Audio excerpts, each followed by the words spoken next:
welcome to the global discussion, discussions with creatives, leaders, thinkers. And today I'm joined by Orla Kelly. You're very welcome to the podcast, Orla. And I want to begin by asking you to introduce yourself to our international audience. Tell us a little bit about who you are, what you do, and how you got started in the wonderful world of book publishing. Absolutely. And you know what? I'm totally chuffed to be put into the category of leaders and thinkers and creatives. How nice. I mean, I've been called worse, I'm sure. But yeah, I do book publishing, totally stumbled into it by accident. I actually come from an environmental consultancy background, air pollution control, the works, contaminated land. But really, my job in the past was very technical, analytical. And it's really only since I had kids that the creative, expressive, imaginative side of me kicked in. And now that I have it, I see it was a really untapped resource that we actually all have, but sometimes it's dormant. So it's actually the perfect combination now, having the creative, expressive, imaginative side balanced with the technical, analytical side for publishing, because depending on who I'm publishing for, some people need one particular side of me and the others need the other. And it's nice to have the balance. And it's also nice that I keep up this mix of clients whose books I publish, because it keeps me on my toes. It keeps me thinking, it keeps me learning, and it keeps me, I suppose I'm just passionate about books, and I like to think it comes out. And I suppose I started this way back in 2014. And again, my kids were writing. My little son had, at the time, had written a short little story for his sister, because we'd no library books to read. We'd run out of reading. And to get him to bed, I promised him I'd finish his story because it wasn't quite finished. Suddenly, when they went to bed and I looked at what he wrote, he was only about 7. I went, oh my goodness, I wish I could write something like this. It was beautiful. It was raw. It was honest. It was refreshing, highly imaginative. And I said, what am I after doing? How can I finish this? I'm an adult. I can't think this way. But it was actually really what I needed. So I started to suddenly get into this and start writing. And every night I would give them little installments of the story, continuing and continuing. And my daughter, who was 5 at the time, said, Mom, can you ever print that out for us? And a light bulb went off my head. So I'll do one better. I'm going to publish it into a book. I have no idea where that came from. It came. And so I taught myself how to publish it on Amazon, because even though I was finishing the story, as a mother, I wanted to teach little life lessons in the story, but in a way that they wouldn't know that this is Mom telling them life lessons, because they're not going to listen to me. But if they saw it lived out through the characters in the story, it was the characters in the story were teaching them, but they didn't realize they're being taught. So then I said, I'm not going to just do this for my kids. Other kids in the world could learn from these life lessons about taking care of each other, making the world a better place. And so I as I say, I published it on Amazon, got print copies of it, but I was terrified. I told nobody I did this. This was like almost something I did for my kids. So it was months later that I almost apologetically, half nervous, said it to people, I did this. And I was just almost holding my breath. What are they going to say? And it just took off. And then I was telling this to somebody else a year later, and they said, you could actually make a business out of that, helping others publish their books. And so I got awarded a place on an entrepreneur program, which took it from an idea to a business.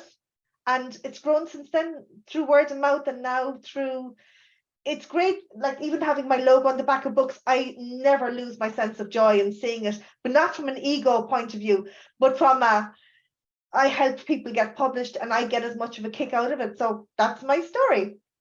Well, that's wonderful, Orla, and I can tell that the passion is coming through. And it's amazing, though, because some people look at it and say, well, how do you become a book publisher? But your story goes back to 2014, you were saying, and really the children and publishing some of the children's work initially. And then sort of that light bulb moment where you're saying, well, hang on, I could publish books here. There's something I could do here.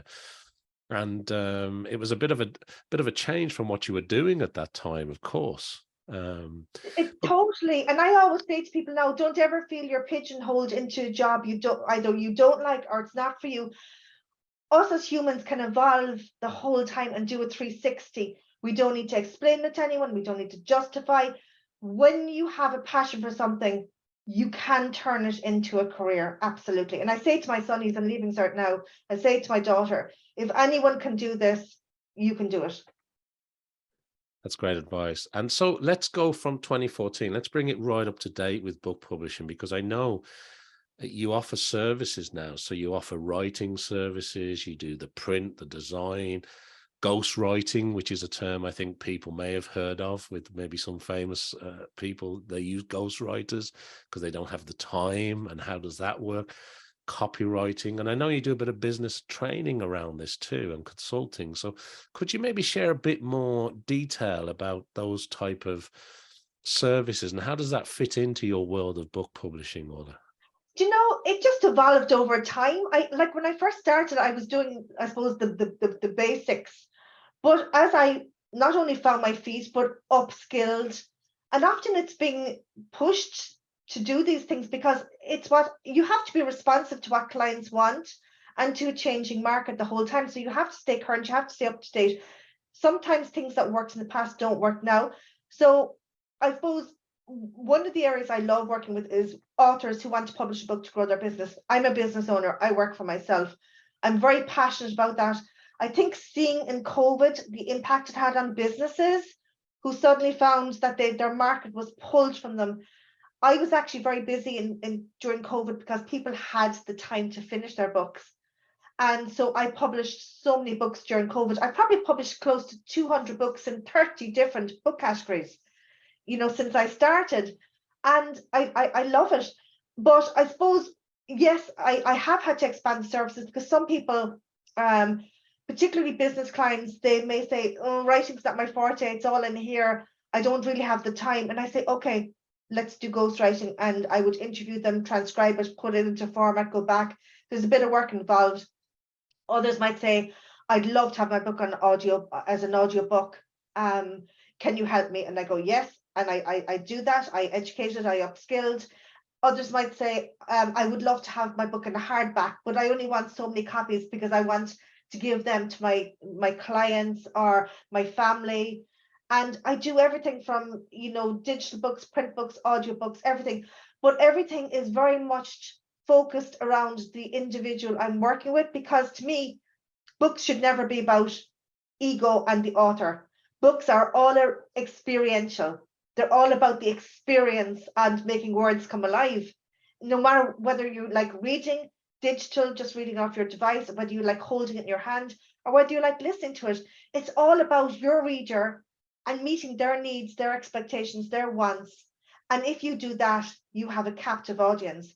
So again, it's really making sure that if it's a fiction book, that the story flows, that you've got a good plot, that you can communicate it in a compelling call to action, a description for the back cover, or even online, that it meets the keywords what people are searching for. For a business person, it's more strategy. It's more, okay, you're the expert, okay, and it may be all in here, but if you're not able to get that across and maybe answer any doubts, fears, or objections or confusion, maybe that's in the content, or if it's not compelling enough that the person will reach out and work with you, it's just a book. So I want to make sure the books I publish are beautiful books, books that change the world, books that uplift, books that are a legacy for people, that even after they're gone, their books are there giving and giving. Yeah, and I must ask you the cliched question that I hear a lot, that everybody has at least one good book inside them. And then somebody else said to me, yes, and that's where that book should stay for some people, if they're not particularly good stories. But you Yeah. mentioned the passion around storytelling and about bringing the words to life. And how does it work with somebody who's really busy, who thinks they want to write a book, but they just don't have the time or the wherewithal? They don't know where to start. How does that work for you, Ola? Well, look, I mean, you can see yourself. I love to talk and I have a natural curiosity. So I love to also ask questions. I'm interested in people. So if for people are very, very busy, but it's something they would like to do, but they're a bit, lots of the time people are a bit iffy about it, particularly if they need help in getting the content written. if they don't gel with the person that they're working with, and the conversation doesn't flow, or if they just feel it's a functional service being offered to me, you're not going to open up or engage or warm to that person. Whereas I forget myself. I am just myself. And I suppose when people know that somebody is genuinely interested in what they have to offer, in getting to know them as a person, for me, work is personal. It's not about just, okay, send me on the Word document, I'll publish it for you. No, I get to know the author. I often get information from their website. I ask questions. I read everything I publish. I would find it so disrespectful to take somebody's money to publish a book, but I don't give it the time to really read it, pass comment on it, do my research. How will I know what's going to work for a cover design? How will I know how to portray their book if I'm communicating with people? So I think when people know that you're working together as a team, I don't see, that yes, they're clients, but and I'm their publisher, but we're also a team. It's their reputation, it's my reputation. And I think then people feel they're in a safe space when they work with me. And that's so important. Yeah, no, that's some very good points. And I think back to many years ago where you'd often hear of the struggling writer who sends scripts, copy drafts into publishing houses, and they get rejection slip after rejection slip after rejection slip, and they become disillusioned, they never get published. Whereas with self-publishing, which is sort of like a relatively new phenomenon in the publishing world, what are your views on the sort of traditional houses of publishing versus this new, you've mentioned upskilling quite a few times in our conversation, where with the technology and the tools that are available to people today and the sort of popularity of self-publishing now? Yeah, look, there's room for all types of business, both traditional publishing houses and self-publishing, support services and publishers like myself. There absolutely is, I suppose.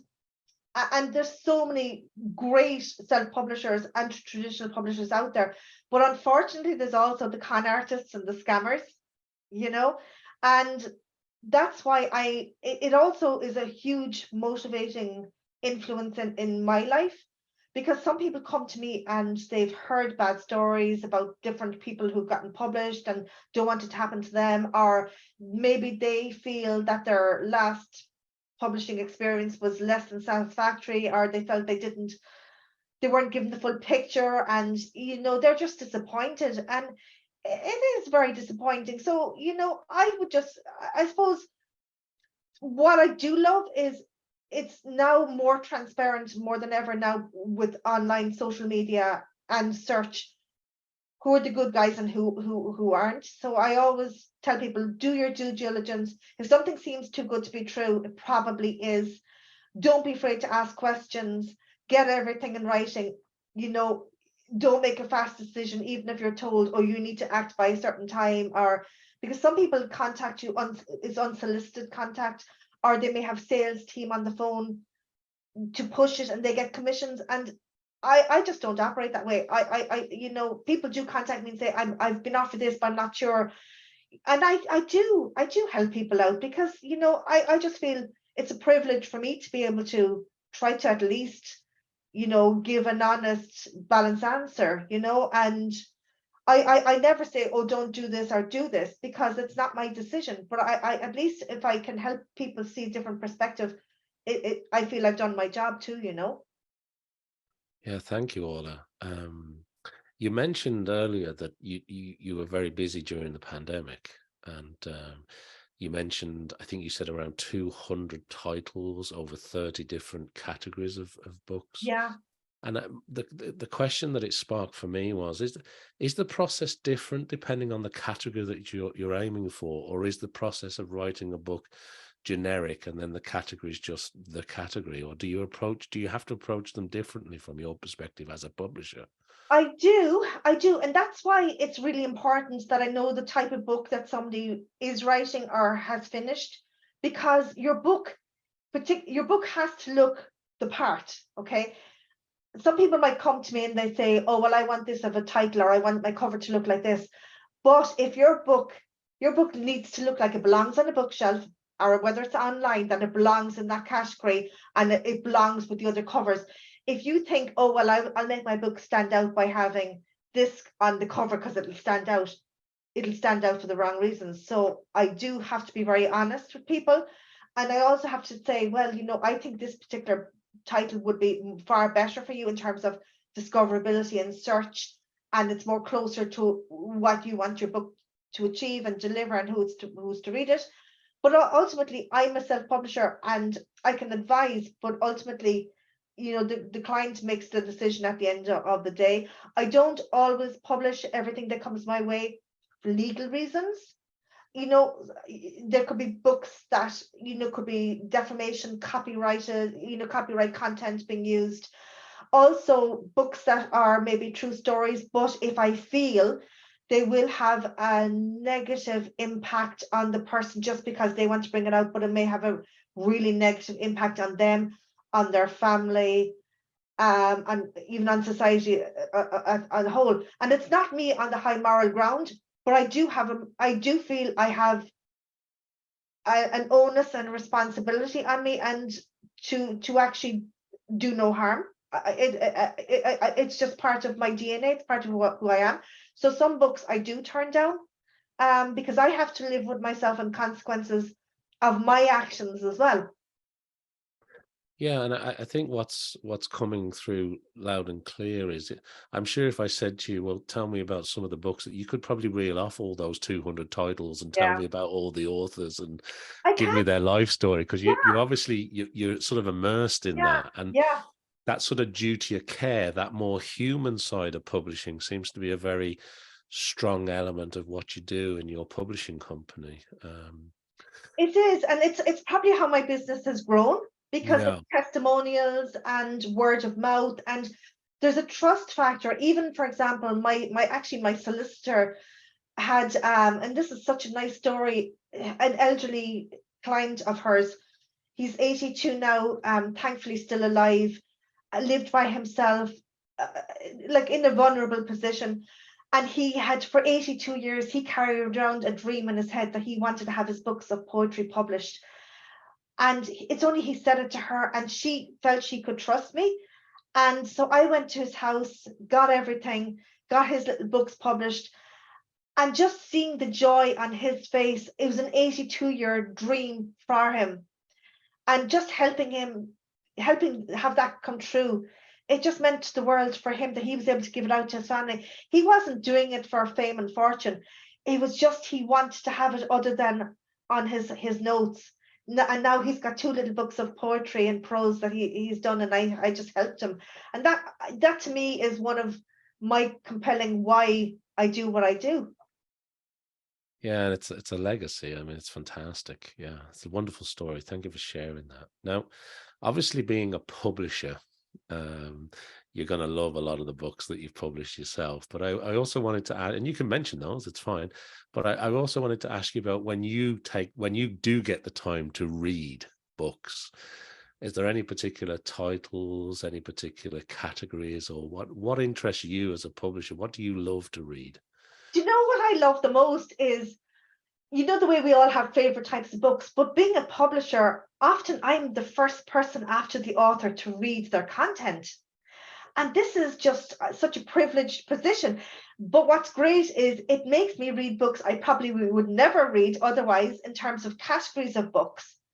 And it's great because it opens my mind to what else is out there. It expands my horizons and it gives me a broader perspective, on just books in general, because I love books. So now I honestly can't even say that I have a favorite category. I don't, because I have this expansive awareness through publishing so many books now.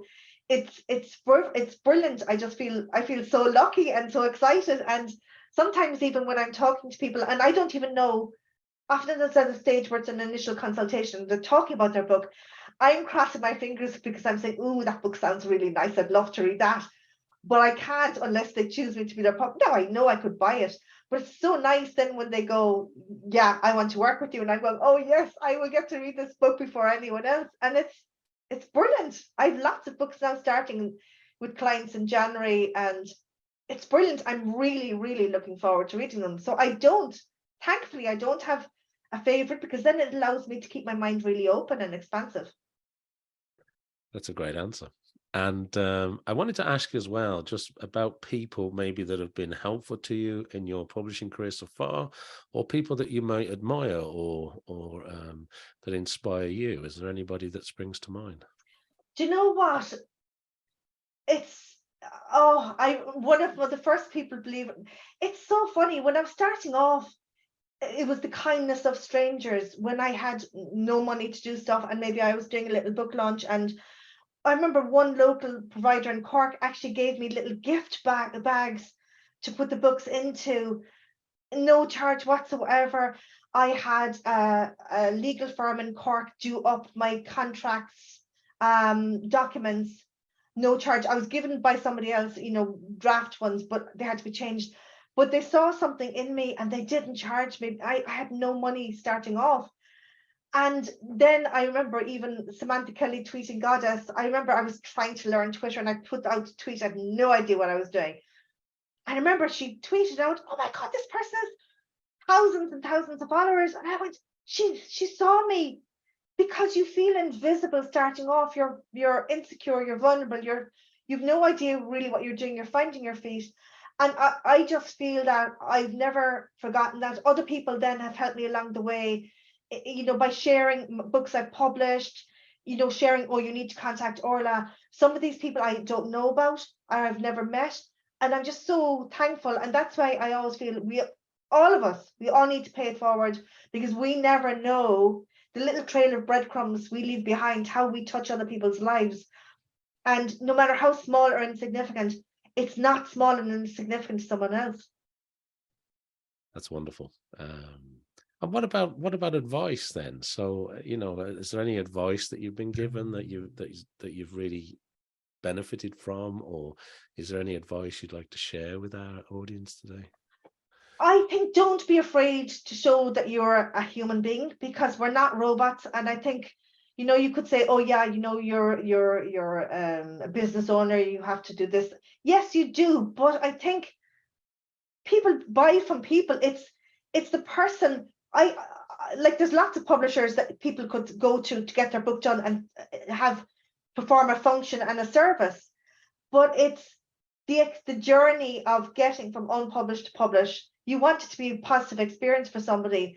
You want to feel that you have left somebody maybe in a better position, or having maybe helped them accomplish something that they maybe would not have pursued without you. And and also, I suppose for me, as myself, we, like, I suppose we all want to feel we play a part for however long we are here, and that we are here for a purpose. And for me, publishing books seems to give me more joy than what I did in my past career. And I never thought I would be working in this area. So I do feel it's my purpose. So I think for us not to be afraid to show we're human, to follow our passion and our purpose.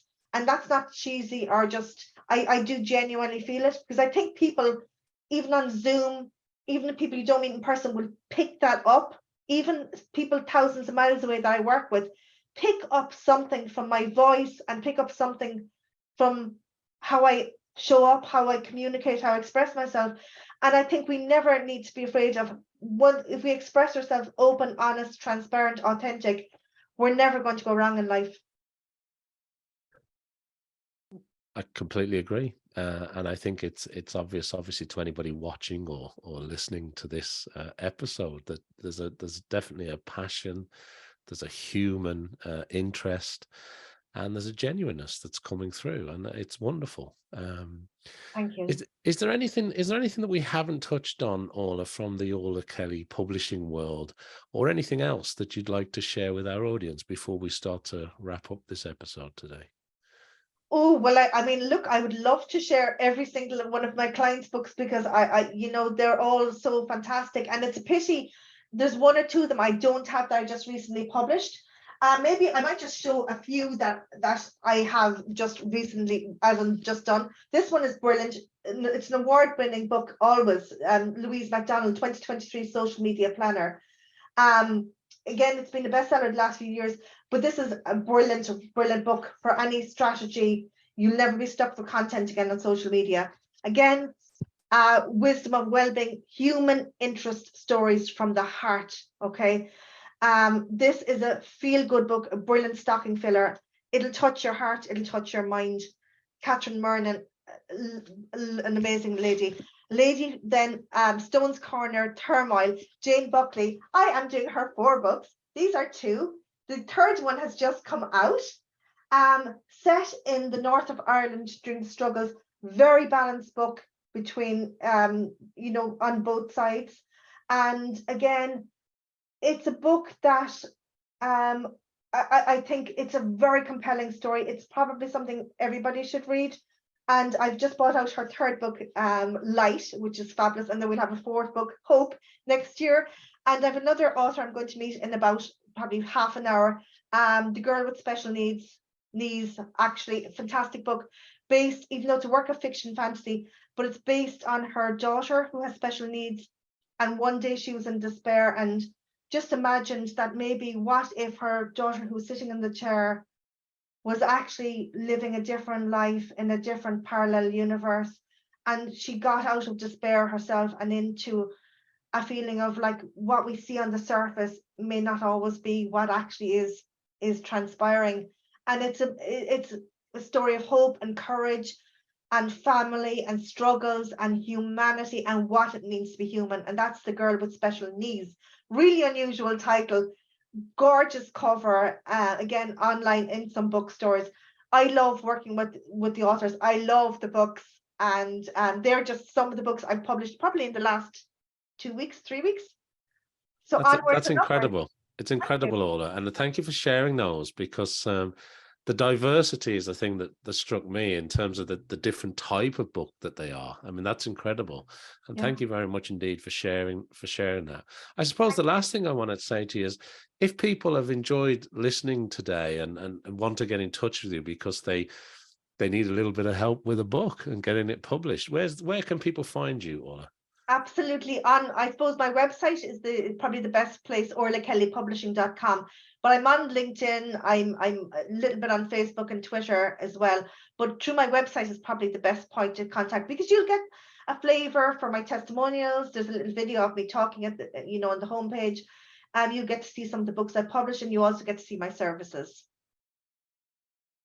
So that's orlakellypublishing.com for anybody who wants to touch base with Orla and find out more about the wonderful world of publishing. Well, Orla, I just want to say congratulations. It's a wonderful story, continued success. It sounds like you've got a busy start to 2023 already. And thanks so much for being on the podcast today. Look, that brings us nicely to the end of this episode of the Global Discussion. Thank you to Orla Kelly for sharing all about the wonderful world of publishing with us today. Be sure, if you're listening or watching, to like, follow, subscribe, all the usual things that you do with the podcast today. And do tune in to listen to more discussions with creatives, leaders, and thinkers. Thank you very much indeed, Orla. It's been a pleasure to talk to you. Thank you, Simon, for having me. Thank you. My pleasure.